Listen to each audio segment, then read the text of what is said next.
जय हिंद साथियों, स्वागत है आप सभी का वाईटी एजुकेशन पे। चैनल पे आप नए हैं तो प्लीज चैनल को सब्सक्राइब करें, बेल आइकन दबाएं ताकि हर वीडियो का नोटिफिकेशन आप तक सबसे पहले जा सके।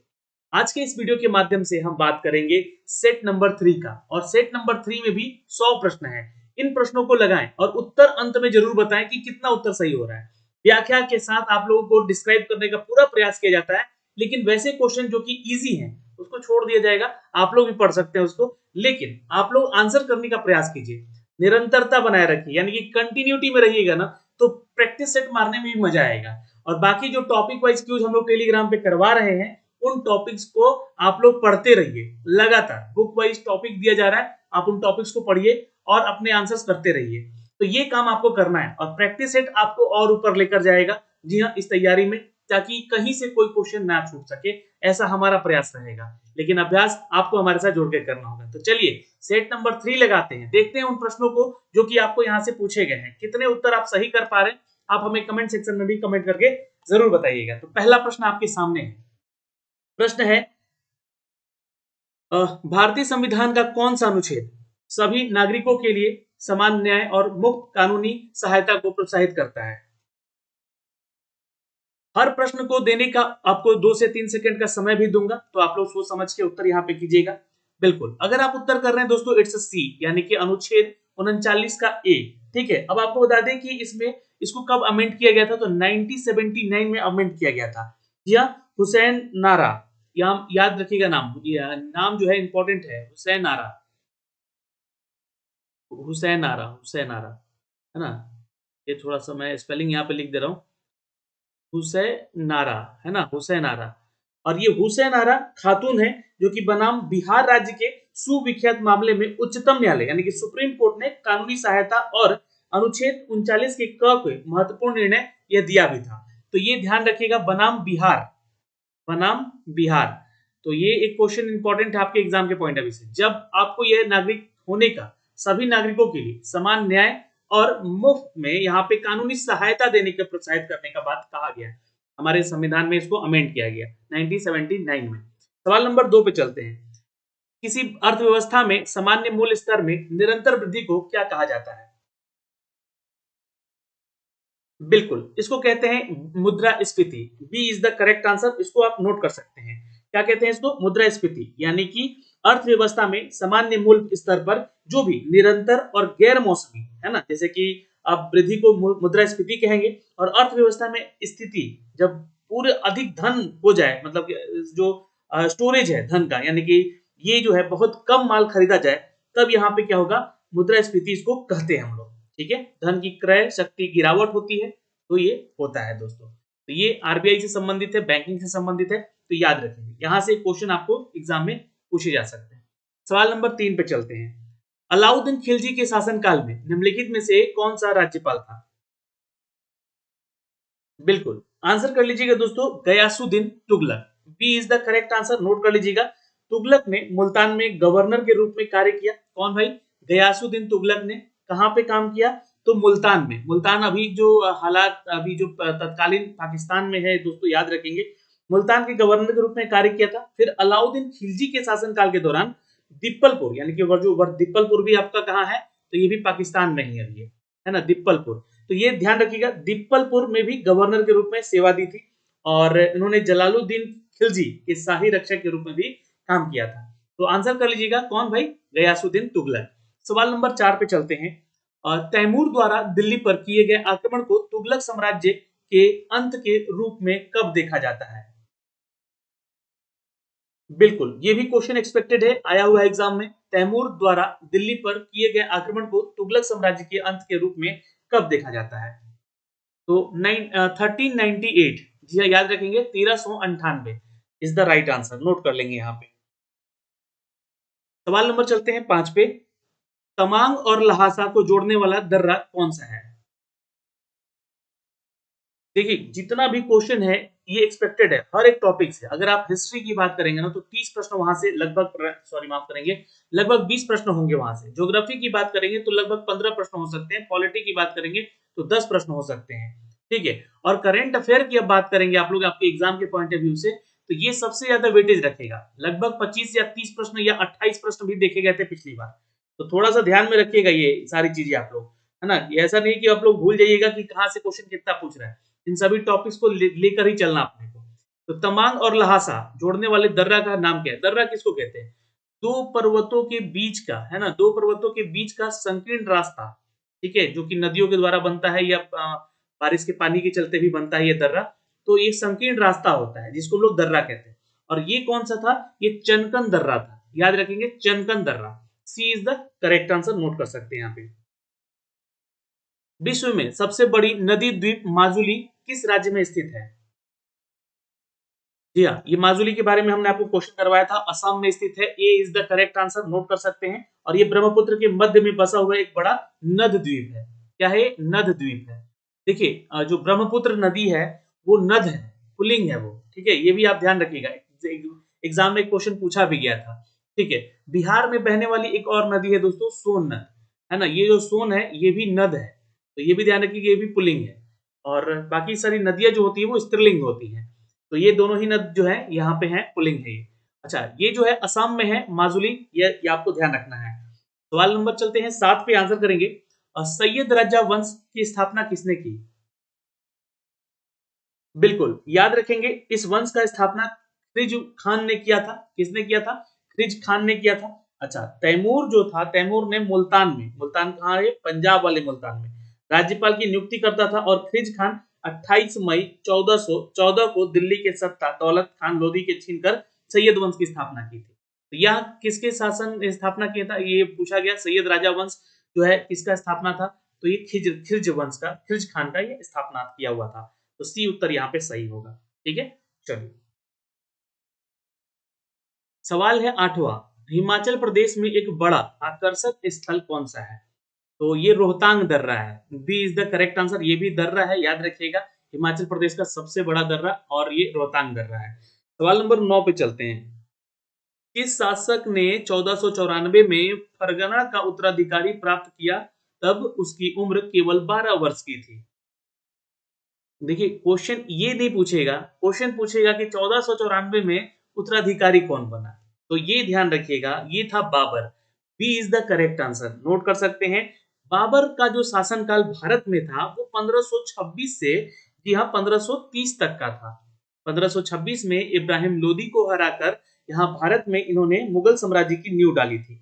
1494 में फरगना, है ना, एक्चुअली फरगना है, याद रखिएगा, इसको फरघाना लिखते हैं, है ना, फरघाना राज्य का उत्तराधिकारी इसको मिला था। और उसकी उम्र उस समय मात्र 12 वर्ष की हुई थी। तो Babur is the correct answer, note कर सकते हैं। सवाल नंबर 10 पे चलते हैं। उस ब्रिटिश जनरल का नाम बताएं जो कि जलियांवाला बाग हत्याकांड के लिए जिम्मेवार था। बिल्कुल, बहुत ही इंपॉर्टेंट क्वेश्चन है। बिल्कुल, जनरल डायर का नाम सुना होगा आप लोगों ने। A is the correct answer. Rowlatt act आया था दोस्तों, ठीक है। ये देखिए, हर एक चीज को मैं डिस्क्राइब कर रहा हूं, इसलिए आपको भी थोड़ा सा टाइम तो देना पड़ेगा। लंबा वीडियो बनता है लेकिन आप लोगों को टाइम देना पड़ेगा। रॉलेट एक्ट का विरोध करने के लिए एक सभा हो रही थी, जिसमें कि जनरल डायर नामक एक अंग्रेज ऑफिसर था, उसने आक्रमण किया और भीड़ पर गोलियां चलवा दी। लगभग 400 से ज्यादा कैदियों को मार दिया इन्होंने। तो ये जो है, 400 मरे थे और 2000 से अधिक घायल भी हुए थे। तो ये जो है रॉलेट एक्ट के विरोध में हो रहा था। तो आंसर कीजिएगा, general Dyer is the correct answer. सवाल नंबर 11 पे चलते हैं। मृदा निर्माण में अपक्षय और ह्यूमस निर्माण की दर को प्रभावित करता है। बिल्कुल, जलवायु करता है इसको प्रभावित, ठीक है, याद रखिएगा। मृदा का जब भी निर्माण होगा उसमें सबसे बड़ा हाथ जो है जलवायु का होता है। जैसे कि अगर आप नेपाल से आते हुए बाढ़ को बिहार में जब प्रवेश करता है, तो आप लोग जो है देखे होंगे, उसमें जलवायु यानी कि जो हमारा मौसम होता है वही बदलता है, जिसके चलते वर्षाएं होती हैं, और वर्षाएं होती हैं तो बारिश ज्यादा होने के चलते जो है उसका प्रवेश बिहार में होता है, और बिहार में मिट्टी जो है, मृदा जो है वो कटती है, अपक्षय होता है उसका। इसलिए इसका जो है मेन कारण जलवायु कहेंगे। सवाल नंबर चलते हैं दोस्तों, 12 पे आंसर कर लीजिएगा। समतल दर्पण द्वारा बनाने वाले जिस प्रतिबिंब को पर्दे पर प्राप्त नहीं किया जा सकता है उसे क्या कहते हैं? बिल्कुल, आभासी प्रतिबिंब कहेंगे। ए इज द करेक्ट आंसर। और ये आभासी प्रतिबिंब तो बनता ही है, और सीधा प्रतिबिंब भी बनता है, तो सीधा बनेगा, ठीक है। तो ए और डी दोनों ही यहाँ पे उत्तर हो जाएगा।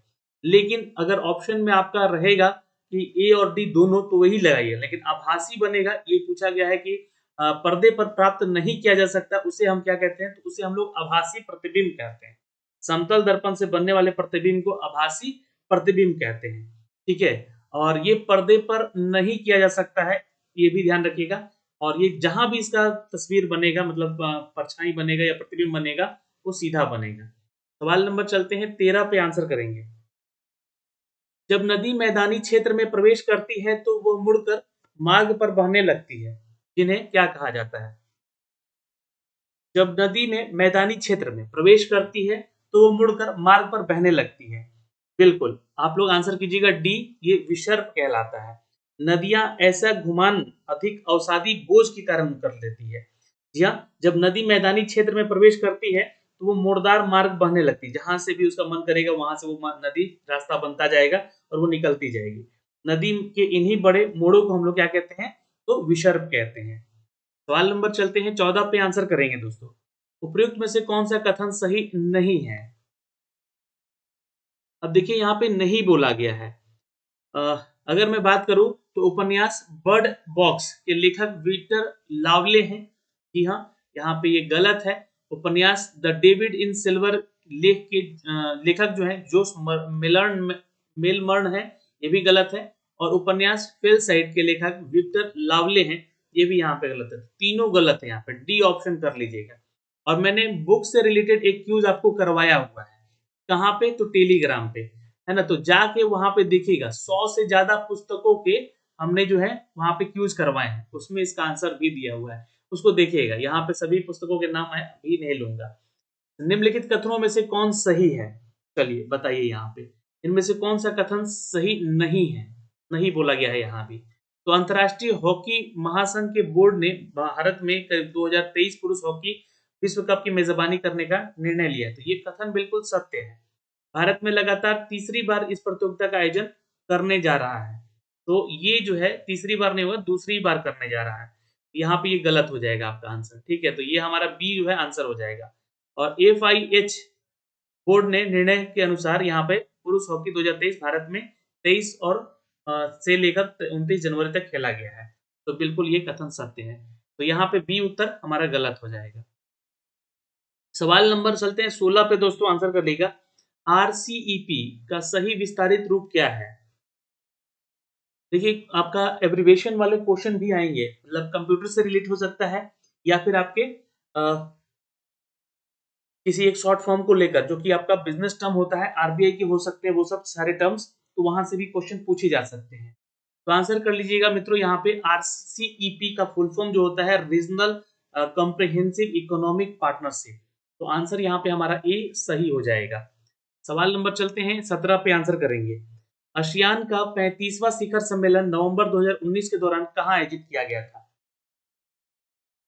बिल्कुल आंसर कर लीजिएगा दोस्तों, इसका Thailand is the correct answer. Static GK है सब, ये आएगा क्वेश्चन एग्जाम में पूछेगा। और ये कौन सा संस्करण था? तो 35वां संस्करण था, ठीक है। अगले चलते हैं, अगले प्रश्न पे चलते हैं। किसने कहा था कि राजनीतिक कानूनी तौर पर यह स्पष्ट करती है कि हमें यह करना चाहिए या क्या नहीं करना चाहिए? राजनीतिक कानूनी तौर पे बात हुई है यहाँ पे, तो प्रश्न को समझिएगा यहाँ पे, ठीक है। तो ये अरस्तु ने कहा था। A is the correct answer, note कर सकते हैं। जी हाँ, आंसर ए कर लीजिएगा। इसमें राजनीतिक स्वतंत्रता, न्याय, संपत्ति का अधिकार का कानून भी इसमें प्राधिकरण किया गया था दोस्तों। सवाल नंबर चलते हैं 19 पे। निम्नलिखित कथनों में से कौन सा एक कथन सही है? 19 का उत्तर कीजिएगा दोस्तों यहाँ पे कि वर्ष 1946 में प्रांतीय सभाओं द्वारा भारत के संविधान की सभा चुनी गई थी। ये तो बात ही बिल्कुल सही है, यही आपका उत्तर यहाँ पे सही हो गया। जवाहरलाल नेहरू ने एम के ए जिन्ना, है ना, एम ए जिन्ना और सरदार पटेल भारतीय संविधान सभा के सदस्य थे, तो जिन्ना तो थे ही नहीं, तो ये आंसर यही गलत हो गया। भारत की संविधान सभा सर्वप्रथम 47 में नहीं 1946 में की गई थी और 26 जनवरी 1950 को अंगीकृत नहीं किया गया था। ये हमारा संविधान जो है तो 1950 को 26 जनवरी को अंगीकृत नहीं हुआ था, ये ध्यान रखिएगा। यहाँ पे आंसर ये भी गलत है यहाँ पे, तो यहाँ पे आंसर ए सही हो जाएगा सिर्फ हमारा, ठीक है। भारत का संविधान कब अंगीकृत हुआ था?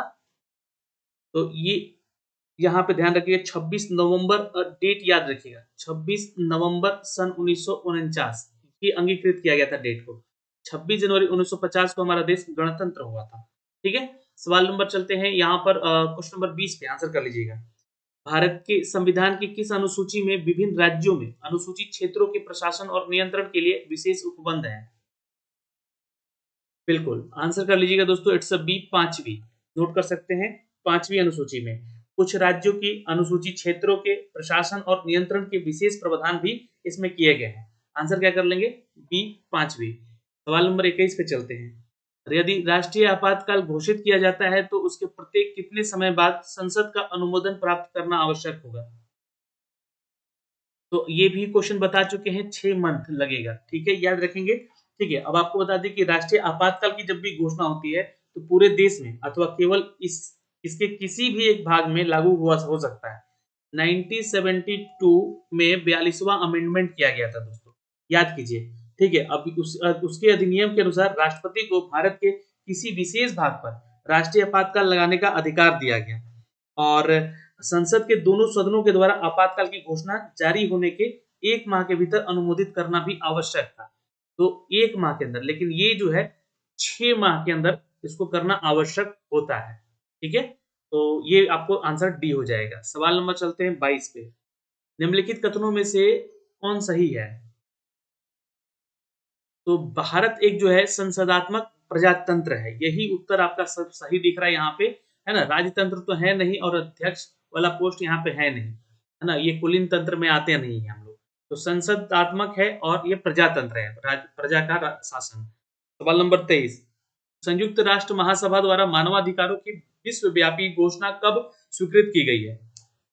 तो आंसर कर लीजिएगा दोस्तों, 10 दिसंबर 1948। कब किया गया था? 10 दिसंबर 1948। B is the correct answer, note कर सकते हैं। संयुक्त राष्ट्र संघ सामान्य सभा ने मानवाधिकारों का सार्वभौम घोषणा किया था और वो स्वीकृति भी घोषित की थी दोस्तों। कब? तो 10 दिसंबर 1948 को। सवाल नंबर 24। वैदिक ग्रंथों के प्रसिद्ध भास्कर सायण निम्नलिखित में से किस काल के सक्रिय थे? चलिए, बहुत अच्छा आंसर कीजिएगा दोस्तों यहाँ पे। ओके, आंसर कीजिएगा विजयनगर राज्यकाल। D is the correct answer, note कर सकते हैं। सवाल नंबर चलते हैं दोस्तों 25 पे, आंसर करिएगा। हर्षवर्धन के राज्यकाल के दौरान भारत आने वाला चीनी यात्री कौन था? बहुत सही, आंसर कर लीजिएगा दोस्तों यहाँ पे हिंगसंग। सी इज द करेक्ट आंसर। और ये 15 वर्षों तक भारत में भ्रमण करता रहा। ठीक है, तो ये भी आप ध्यान रखिएगा। यहाँ से हर्षवर्धन का शासनकाल में भारत आया था और ये बौद्ध भिक्षुक बन के आया था हिंगसंग। सवाल नंबर चलते हैं दोस्तों 26 पे, आंसर करेंगे। मोहम्मद गजनवी के बारे में कौन सा कथन सत्य है? तो देखिए यहाँ पे आंसर कीजिएगा। एक तो ये 19 बार भारत पर आक्रमण किया था, ये गलत बात है। 17 बार किया था। उसका आक्रमण भारत में गुजरात के सोमनाथ मंदिर, ये बिल्कुल सही है, संपत्ति को लूटने के लिए किया गया था। तो बी तो बिल्कुल सही है। और बैंहिंद की लड़ाई में उसे पृथ्वीराज चौहान को हराया था, नहीं, ये भारत था उसमें। और यहाँ पे उसने उससे भारत पर अपने आक्रमण के दौरान कभी भी पराजय का सामना नहीं करना पड़ा था। तो ये बिल्कुल सत्य है। ठीक है, तो यहाँ पे आंसर बी और डी आपका जो है एग्जैक्टली सही होगा। तो आंसर ऑप्शन नंबर ई कर लीजिएगा, बी और डी दोनों ही सही है। अष्टदिग्गज किस राज्य के संबंधी हैं? अष्टदिग्गज किस राज्य से संबंधित हैं?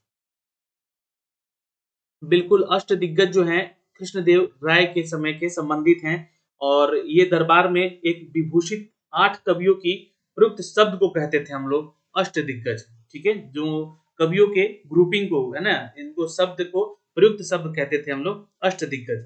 अच्छा, इस काल के दौरान जो है तेलुगु साहित्य का बहुत ज्यादा, है ना, तेलुगु साहित्य का यहाँ पे बहुत ज्यादा ये उत्थान हुआ था और प्रकाष्ठा तक यहाँ पे पहुंची थी। कृष्णदेव के समय दरबार में कवि साहित्य सभा का 8 स्तंभ भी इसको कहा जाता था, जिसको हम लोग अष्ट दिग्गज के नाम से जानते थे। सवाल नंबर चलते हैं 28 पे दोस्तों, आंसर करेंगे। किसने 12 अगस्त 1765 को अंग्रेज को बंगाल, बिहार, उड़ीसा के दीवान देने का फरमान किया था? बिल्कुल, आंसर कर लीजिएगा दोस्तों यहाँ पे। जी हाँ, शाह आलम द्वितीय। B is the correct answer. 12 अगस्त 1765, डेट याद रखिएगा। 16वां मुगल सम्राट शाह आलम द्वितीय था। कौन था? 16वां मुगल सम्राट था। और ये ईस्ट इंडिया कंपनी को बंगाल, बिहार और उड़ीसा का दीवानी दिया था दोस्तों। तो यहाँ से आंसर बी हो जाएगा। सवाल नंबर 29, सिखों के दूसरे गुरु कौन थे? तो ये गुरु अंगद थे। ठीक है, तो आंसर कर लीजिएगा ए। सवाल नंबर चलते हैं दोस्तों 30 पे, आंसर कर लीजिएगा। 10 गुरु थे उनके, है ना, याद रखिएगा। और यहाँ पे गुरु अंगद जो थे वो दूसरे गुरु थे, उत्तराधिकारी बने थे गुरु नानक के ही वो, इसलिए उनको दूसरा कहा जाता है। पहले तो गुरु नानक ही थे। ठीक है, चलिए सवाल नंबर 30 पे चलते हैं। 19वीं शताब्दी में हिंदू धर्म के पुनर्जागरण श्रेय निम्नलिखित में से किसको दिया जाता है? Raja Ram Mohan Roy. D is the correct answer, note कर सकते हैं। सवाल नंबर 31 पे चलते हैं, आंसर कर लीजिएगा।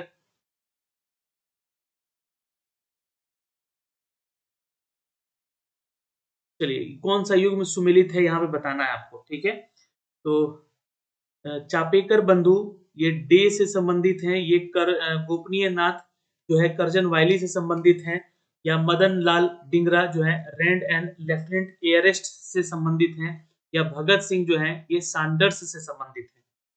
ठीक है, तो भगत सिंह जो है सैंडर्स से संबंधित हैं। बिल्कुल, ये जो है ये गलत हो जाएगा, ये गलत हो जाएगा, ये गलत हो जाएगा। ठीक है, भगत सिंह का जन्म जो हुआ था 28 सितंबर को हुआ था 1907 में। और ये जो है दोस्तों आपको बता दें कि एक सिख परिवार में इनका जन्म हुआ था, और इनके पिता का नाम सरदार किशन था और माता का नाम विद्यामती कौर था, और ये किसान परिवार से थे, और ये सैंडर्स से संबंधित थे। सवाल नंबर चलते हैं दोस्तों, यहाँ पे 32 पे आंसर करेंगे। भगत सिंह और उनके साथियों ने किसका बदला लेने के लिए ब्रिटिश अधिकारी जॉन सैंडर्स की हत्या की थी? लाला लाजपत राय की मौत का बदला लेने के लिए। यहाँ सैंडर्स कौन थे? तो एक अंग्रेज शासक था जिसका ये हत्या किए थे लाला लाजपत राय की मौत के बदला लेने के लिए। सवाल नंबर चलते हैं 33 पे दोस्तों, कब किया था? तो 1928 के दौरान ही किया था। ठीक है, उनकी मृत्यु के बाद भगत सिंह और उनके साथियों ने लाला लाजपत राय की मृत्यु का बदला लिया और पुलिस अधिकारी जॉन सैंडर्स की हत्या कर दी थी। ठीक है, हीराकुंड बांध किस नदी पर स्थित है? हीराकुंड बांध किस नदी पर स्थित है? बिल्कुल आंसर कर लीजिएगा दोस्तों, सभी Mahanadi is the correct answer. और ये जो है दोस्तों संबलपुर एक क्षेत्र है और उड़ीसा में, और ये दोस्तों 15 किलोमीटर तक ये जो है आपका बांध बना हुआ है। सवाल नंबर चलते हैं 34 पे दोस्तों, निलंबी घाटी साधारण रूप से पाई जाती है। बिल्कुल, निलंबी घाटी जो है ये पाई जाती है आपके हिमनद के क्षेत्रों से संबंधित है दोस्तों।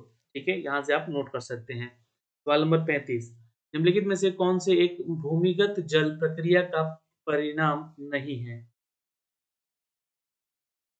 बिल्कुल 35 का उत्तर कर लीजिएगा दोस्तों, यहाँ पे 35 का उत्तर कर लीजिएगा। निम्नलिखित में से कौन सा एक भूमिगत जल का प्रक्रिया का परिणाम नहीं है? तो यहाँ पे आंसर कर लीजिएगा दोस्तों, दंतूर तट। D is the correct answer, note कर सकते हैं, दंतूर तट। सवाल नंबर चलते हैं दोस्तों यहाँ पे 36 पे, निम्नलिखित नदियों में से कौन सी रिफ्ट घाटी से होकर बहती है? निम्नलिखित नदियों में से कौन सी रिफ्ट घाटी से होकर बहती है? तो इट्स अ बी, जी हाँ, ताप्ती नदी इज द करेक्ट आंसर। सवाल नंबर चलते हैं दोस्तों यहाँ पे, बिल्कुल सवाल नंबर 37 पे चलते हैं। निम्नलिखित में से वह कौन से राज्य जो कि हाथी दांत और चंदन उत्कीर्ण करने के लिए प्रसिद्ध है? बिल्कुल, Karnataka is the correct answer, note कर लीजिएगा। चंदन की खेती यहाँ होती है, चंदन की वृक्ष पाए जाते हैं कर्नाटक में, और हाथी का दांत भी यहाँ पे स्मगलिंग होता है। तो ये आंसर कर लीजिएगा, कर्नाटक राज्य में है।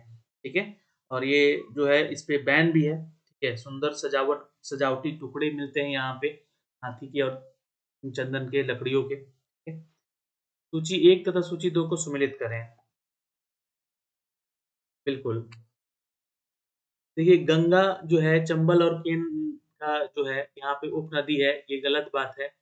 सिंधु जो है बेन गंगा नहीं, ये इंद्रावती नहीं। ये गंगा को हम लोग बेन गंगा कहते हैं, इंद्रावती को नहीं। यमुना, चिनाब और सतलज नदी का उपनदी नहीं है। गोदावरी, गोमती और कोसी का नदी ये नहीं है ना, ये ध्यान रखिएगा, ना ही उसका उपनाम है। तो यहाँ पे सभी असम्मिलित है, देखिए ई ऑप्शन हो जाएगा, इनमें से कोई सही नहीं है। सवाल नंबर 39, बिहार सोशलिस्ट पार्टी के संस्थापक कौन थे? बिल्कुल याद रखिएगा, Jayaprakash Narayan is the correct answer, और इसमें इनका नाम था एक फूलन प्रसाद वर्मा। और कुछ नाम और थे जो कि 1931 में बिहार में समाजवादी पार्टी का स्थापना किए थे। सवाल नंबर चलते हैं 40 पे। चंपारण आंदोलन की राष्ट्रीयता कौन था? चंपारण आंदोलन की राष्ट्रीयता कौन था? मतलब राष्ट्रीय लेवल पे ले गए थे, महात्मा गांधी ही थे। A is the correct answer, note कर सकते हैं यहाँ पे। सवाल नंबर 41 पे चलते हैं। 2011 की जनगणना के अनुसार भारत की जनसंख्या का प्रतिशत बिहार राज्य में निवास करती है। यहाँ 2011 की जनगणना के अनुसार अगर हम बात करें तो भारत की जनसंख्या जो प्रतिशत है वो बिहार राज्य में लगभग 8.6% निवास करती है। ठीक है, ये याद रखेंगे दोस्तों। और भारत का तीसरा बड़ा राज्य है जनसंख्या की दृष्टि से। ठीक है, ये भी क्वेश्चन पूछेगा, बताइएगा तीसरा बड़ा राज्य है जनसंख्या की दृष्टि से, जहाँ देश की कुल आबादी 8.6% जो है यहाँ निवास करती है बिहार में। सवाल और क्षेत्रफल की दृष्टि से देखिएगा तो यहाँ पे वह सड़क कौन सी है जो हिमालय में विश्व के 4 ऊंची दर्रे है ना दर्रे को पार करती है? ये क्वेश्चन आ चुका है। ये है मनाली से लेह तक का। C is the correct answer, note कर सकते हैं यहाँ पे। सवाल नंबर चलते हैं 43 पे दोस्तों। ये स्टैटिक जीके है, इसमें ज्यादा सोचना नहीं है, ये सब आपको याद होना चाहिए। भारत के संघात्मक व्यवस्था निम्नलिखित में से किस देश से संबंधित है? तो बिल्कुल याद रखिएगा दोस्तों, ये कनाडा से लिया गया है। ये is the correct answer, note कर सकते हैं। सवाल नंबर चलते हैं 44 पे दोस्तों, आंसर करेंगे। भारतीय संविधान के विषय में निम्नलिखित में से किसका है कि भारतीय संविधान अधिक कठोर तथा अधिक लचीला भी है और मध्य अच्छा संतुलन भी स्थापित करता है? बिल्कुल, ये कथन था केसी वियर का। ठीक है, D is the correct answer, note कर सकते हैं यहाँ से। सवाल नंबर चलते हैं 45 पे दोस्तों। उपाधियों का निषेध किस अनुच्छेद में वर्णित है? उपाधियों का निषेध किस हमारे आर्टिकल में इसको बताया गया है?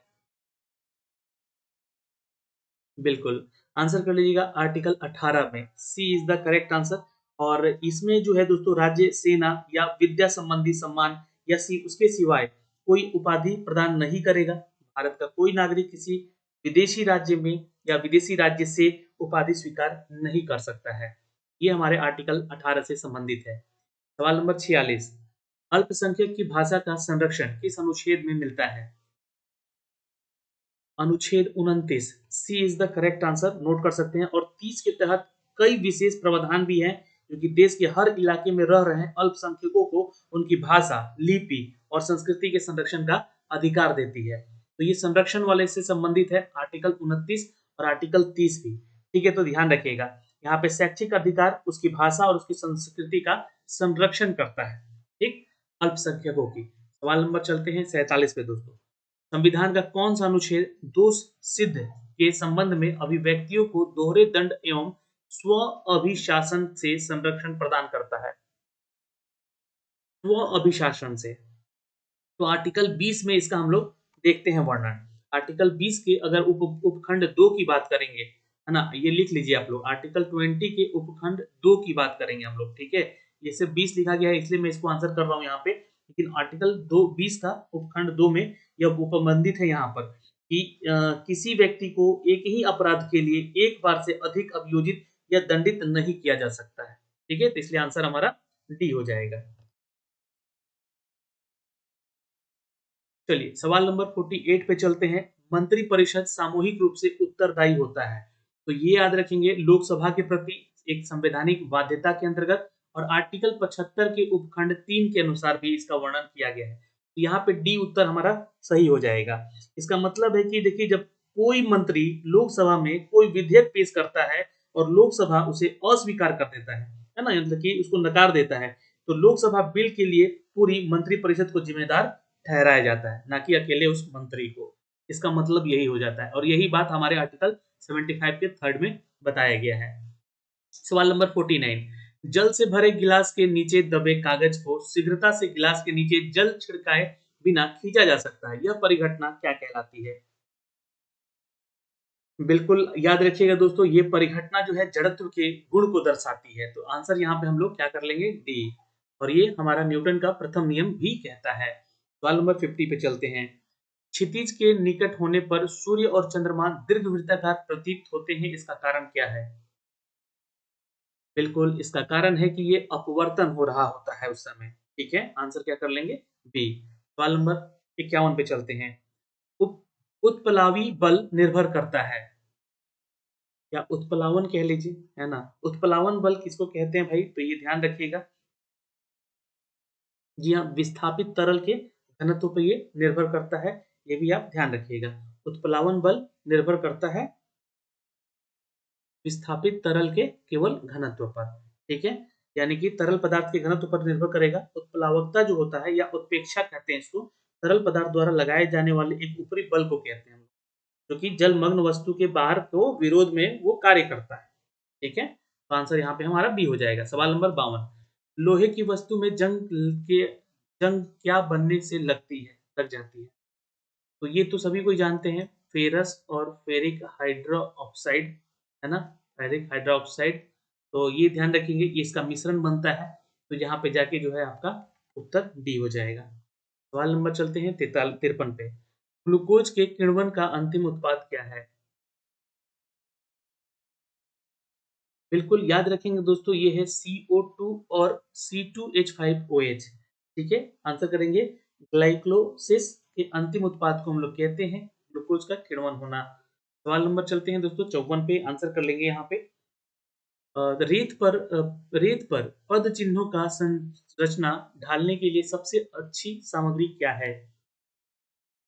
तो ये पैराफिन है दोस्तों, पैराफिन मोम कहते हैं। सी इज द करेक्ट आंसर। सवाल नंबर 55, लकड़ी के भांजक का आसवन के उत्पन्न होने वाले कार्बनिक विलयक क्या कहलाते हैं? तो बिल्कुल इसको कहते हैं एसीटोन और मेथनॉल। ए और बी हमारा उत्तर सही हो जाएगा। B is the correct answer. सवाल नंबर चलते हैं दोस्तों 56 पे, आंसर कर लेंगे। वह जीव जो कि मृत कार्बनिक पदार्थ पर उगता है उसे क्या कहा जाता है? बिल्कुल इसको कहते हैं दोस्तों सेप्रोफाइट। अब देखिए सेप्रोफाइट क्या होता है, तो ये जो है आपका मृत कार्बनिक पदार्थ पर उगाया जाता है या उग जाता है, तो उसको हम लोग सेप्रोफाइट कहते हैं। या अधिपादप किसको कहते हैं? इपीफाइट कहते हैं इसको। ऐसा पौधा जो कि कोशी यानी कि होस्ट है ना होता है, वह उष्णकटिबंधीय क्षेत्रों में पाया जाता है। और सबसे छोटा बीज जो है ऑर्चिड का होता है। ठीक है, ये ध्यान रखेंगे। तो आंसर यहाँ पे हम लोग सी कर लेंगे, सेप्रोफाइट। सवाल नंबर चलते हैं 57 पे दोस्तों। शरीर में सबसे बलशाली पेशी कहाँ पाई जाती है ना? बलशाली यानी कि बोले तो स्ट्रॉन्ग। ठीक है, तो यहाँ से आंसर कर लीजिएगा। ये स्ट्रॉन्ग जो है पेशी हमारे जबड़े में होती है। ठीक है, इन जॉ, है ना, इन जॉ। आप लोग याद रखे होंगे, जबड़े की पेशी जो है, या जो हम लोग कहते हैं शरीर के सबसे बलशाली जबड़ा जो होता है हमारा वही होता है। ये ध्यान रखिए। तो आंसर कीजिएगा, B is the correct answer. अच्छा, पेशी ऊतक 3 प्रकार के होते हैं। एक होता है अनस्ट्रिप्टेड, अनस्ट्रिप्टेड, ठीक है, दूसरा होता है स्ट्रिप्टेड, है ना, और तीसरा होता है कार्डियक। ठीक है, तो आंसर यहाँ पे हम लोग का तीनों हो जाएगा। सवाल नंबर चलते हैं 58 पे। पादप को मिट्टी से जल मिलता है, वह कौन सा होता है? तो पादपों को मिट्टी से जल जो मिलता है वह कोशिका जल कहलाता है। कैपिलरी वाटर कहते हैं इसको, कैपिलरी वाटर कहते हैं इसको, याद रखेंगे। और इसको कहते हैं दोस्तों कोशिकाएं जल। सी इज द करेक्ट आंसर।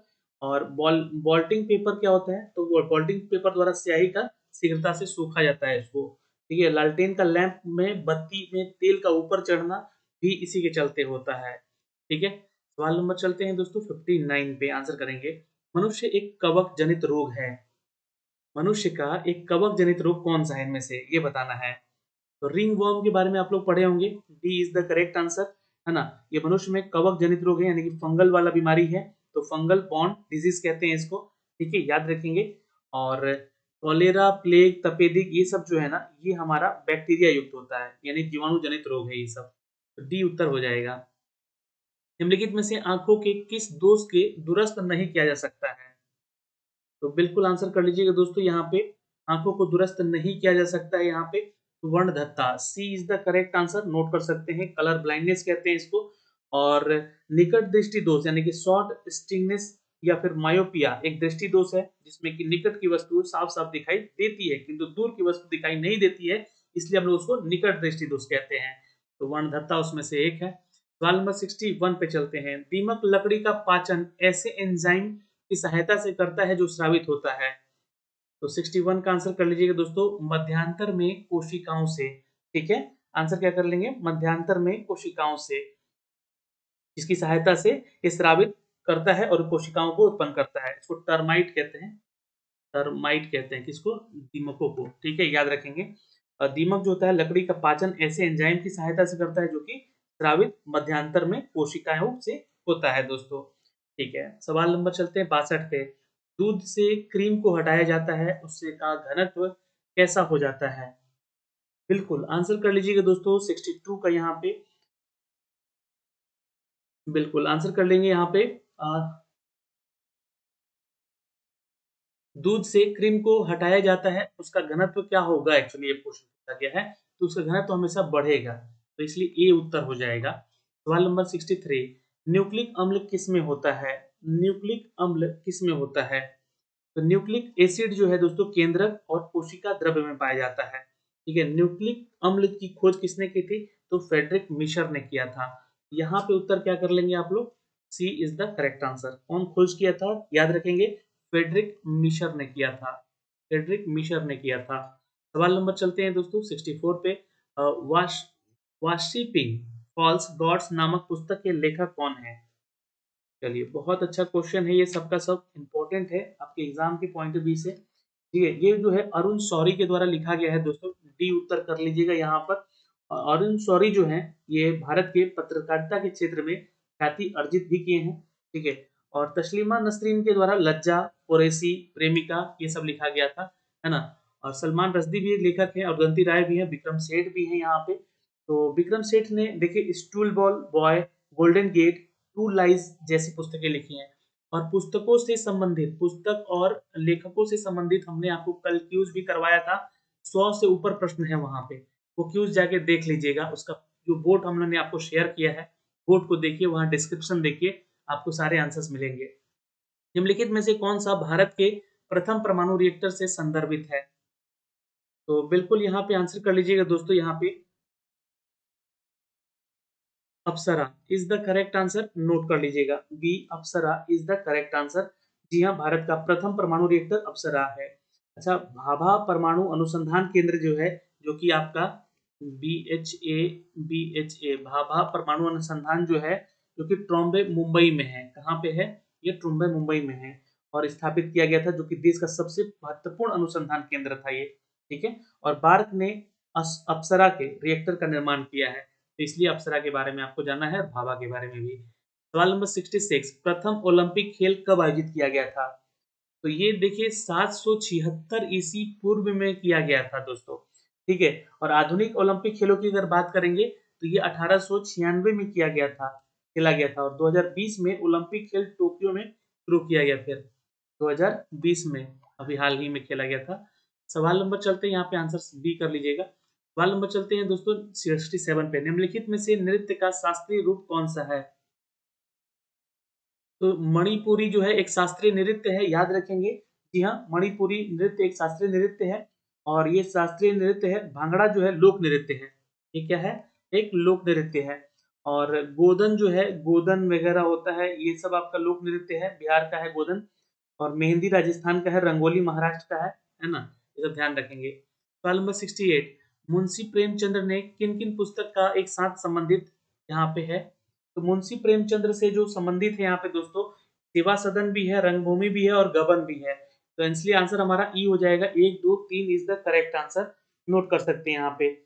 और ये उपन्यासकार हैं दोस्तों, और 1936 में 1936 में प्रेमचंद्र प्रगतिशील लेखक के रूप में भी जाने गए, और इनका गोदान प्रेमचंद्र का सबसे फेमस था पुस्तक, कौन सा, गोदान, गोदान। ठीक है, याद रखेंगे। सवाल नंबर चलते हैं दोस्तों 69 पे। इनमें से कौन सही सुमेलित है। तो देखिए डीएनए यहाँ पे आंसर करिएगा, कौन सही सुमेलन है यहाँ पे बताना है आपको। तो इसमें जो सही है डीएनए, ये डीऑक्सोराइबो न्यूक्लिक एसिड, इसका फुल फॉर्म है, A is the correct answer. ये यहाँ पे जो है इसका मैच ही सही है, यही वाला मैच सही है। ईसीजी का होगा इलेक्ट्रोकार्डियोग्राम, ईसीजी का क्या होगा, इलेक्ट्रिक कार्डियोग्राम, तो ये मिला लीजिएगा, ये गलत था, यहाँ पे इससे नहीं होगा। आरएनए को कहते हैं दोस्तों राइबोन्यूक्लिक एसिड कहते हैं।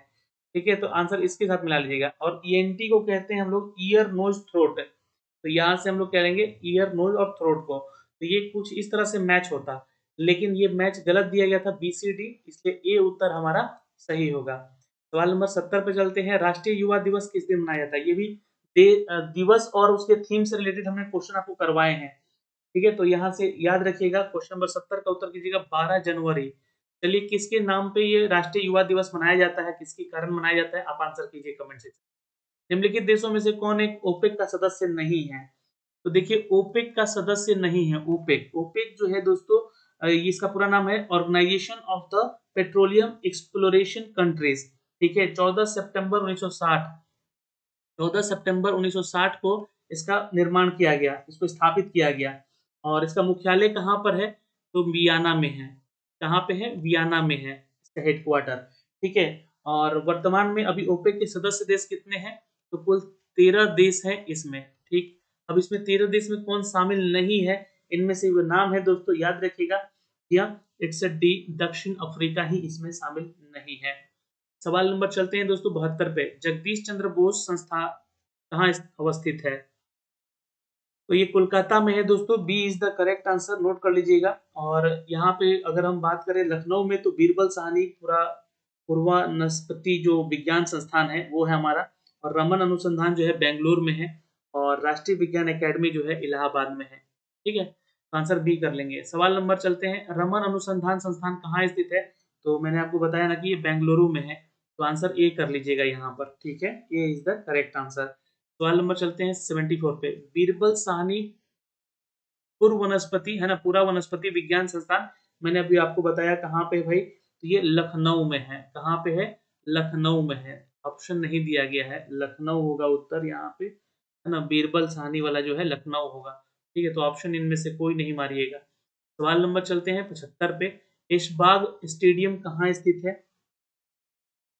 ऐशबाग स्टेडियम है आपका भोपाल में, याद रखिएगा। ऐशबाग स्टेडियम है आपका, ऐशबाग ऐशबाग स्टेडियम है आपका भोपाल में। अगला सवाल है यहाँ पे, दोस्तों निम्नलिखित में से कौन सही सुमेलित है? देखिए यहाँ पे क्या है ना, स्टेडियम से रिलेटेड एक क्वेश्चन रहता है एग्जाम में, इसको थोड़ा सा ध्यान में रखिएगा, है ना, क्वेश्चन इंपॉर्टेंट है ये। निम्नलिखित में से कौन एक सुमेलित नहीं है? तो नहीं बोल दिया गया है। तो ऐशबाग स्टेडियम भोपाल में तो सही है। और अगर हम बात करें यहाँ पे बेबॉर्न स्टेडियम, तो ये मुंबई भी सही है, बेबॉर्न स्टेडियम। ग्रीन पार्क कोलकाता लिखा गया है, तो ये कानपुर में है। ठीक है, ये कहाँ पे है? कानपुर में है, तो यही हमारा गलत हो गया। ईडन गार्डन कोलकाता में ये सही है। सी हमारा उत्तर हो जाएगा, जो कि सुमेलित नहीं है। सवाल नंबर 77 पे चलते हैं। निम्नलिखित में से कौन सुमेलित नहीं है? अब देखिए यहाँ पे जो नहीं सुमेलित है उसको बताना है। ब्राजील का जो करेंसी है वो रियाल है। चीन का जो है युआन है। और मेक्सिको का जो है पीसो है। थाईलैंड का क्या है? आई बात नहीं है यहाँ पे। ठीक है, तो ये ध्यान रखेंगे यहाँ पे। थाईलैंड का मुद्रा रिंगित है। रिंगित है, रिंगित है ना, रिंगिट। ठीक है, तो इसको कहते हैं हम लोग थाईलैंड का करेंसी।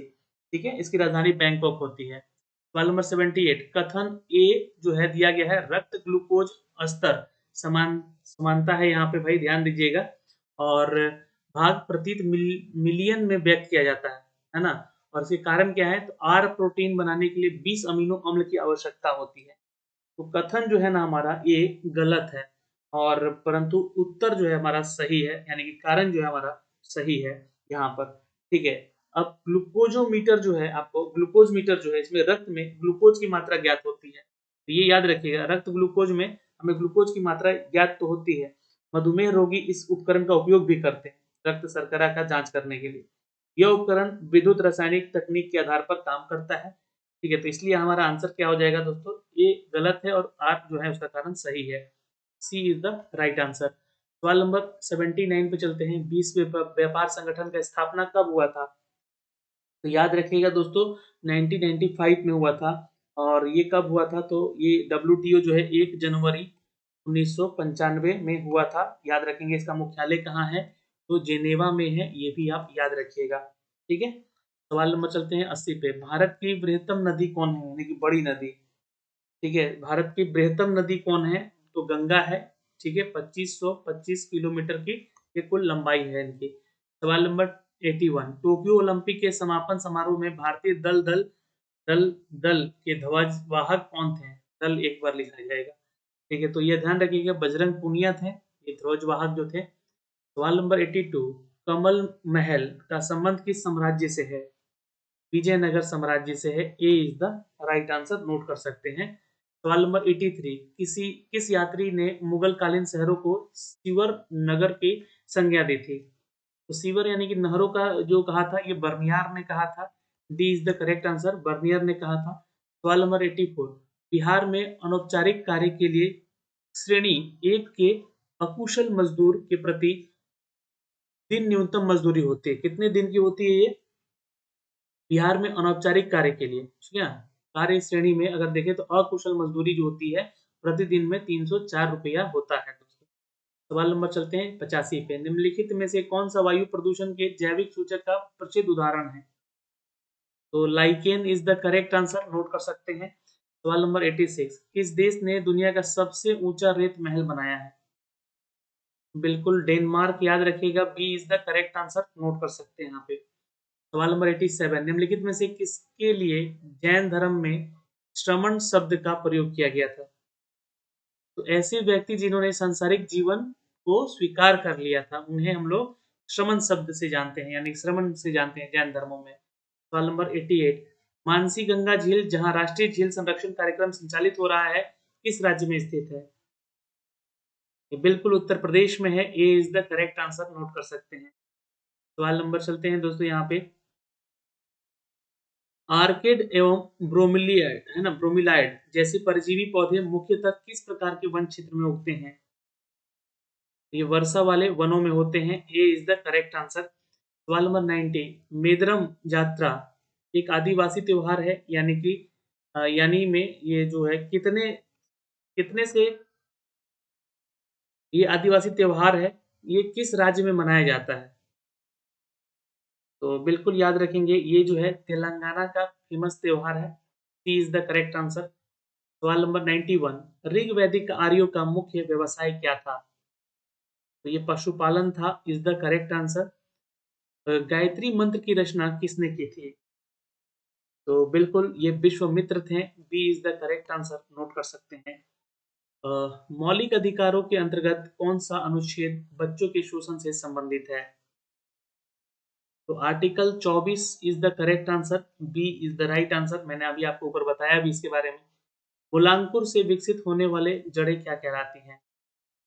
मूसला जड़ें कहलाती हैं, याद रखेंगे। सवाल नंबर 95, वृक्षों के छालों पर उगने वाले कवक को क्या कहते हैं? ये कोटिकोलस परिवार से भी है, तो सी उत्तर हम लोग यहाँ पे कर सकते हैं। 96 पे चलते हैं, ब्रिटिश ईस्ट इंडिया कंपनी की स्थापना कब हुई है? 1600 ईस्वी में, ठीक है। 1599 में ये फैक्ट्री बैठा चुके थे, लेकिन 1600 ईस्वी is the correct answer. East India struggle पुस्तक के किसने लिखा है? तो ये सुभाष चंद्र बोस जी ने लिखा था। ये इज द राइट आंसर। सवाल नंबर चलते हैं 98 पे, कार्य करने की क्षमता को हम लोग कहते हैं ऊर्जा, इज द करेक्ट आंसर। सवाल नंबर 99, हाल ही में केंद्रीय मंत्री मनसुख मंडाविया ने इफ्को के नैनो यूरिया प्लांट का उद्घाटन किया है उत्तर प्रदेश में। A is the correct answer. Assam के नए राज्यपाल कौन बने हैं? तो ये है Gulab Chand Kataria. B is the correct answer. यहाँ 13 राज्यों के जो है राज्यपाल बदले गए हैं, उनमें से असम भी एक राज्य है। तो चलिए, आप हमसे एक आपसे क्वेश्चन पूछ रहा हूं मैं कि बिहार के नए राज्यपाल कौन हैं? बिहार के नए राज्यपाल कौन हैं? आप लोग कमेंट सेक्शन में कमेंट करके हमें जरूर बताइएगा यहाँ पर। और अगर किसी भी प्रश्न में आपका संदेह है, डाउट है, तो आप लोग कमेंट करके भी पूछ सकते हैं। बाकी आज के लिए इतना ही, मिलेंगे अगली वीडियो में। जय हिंद।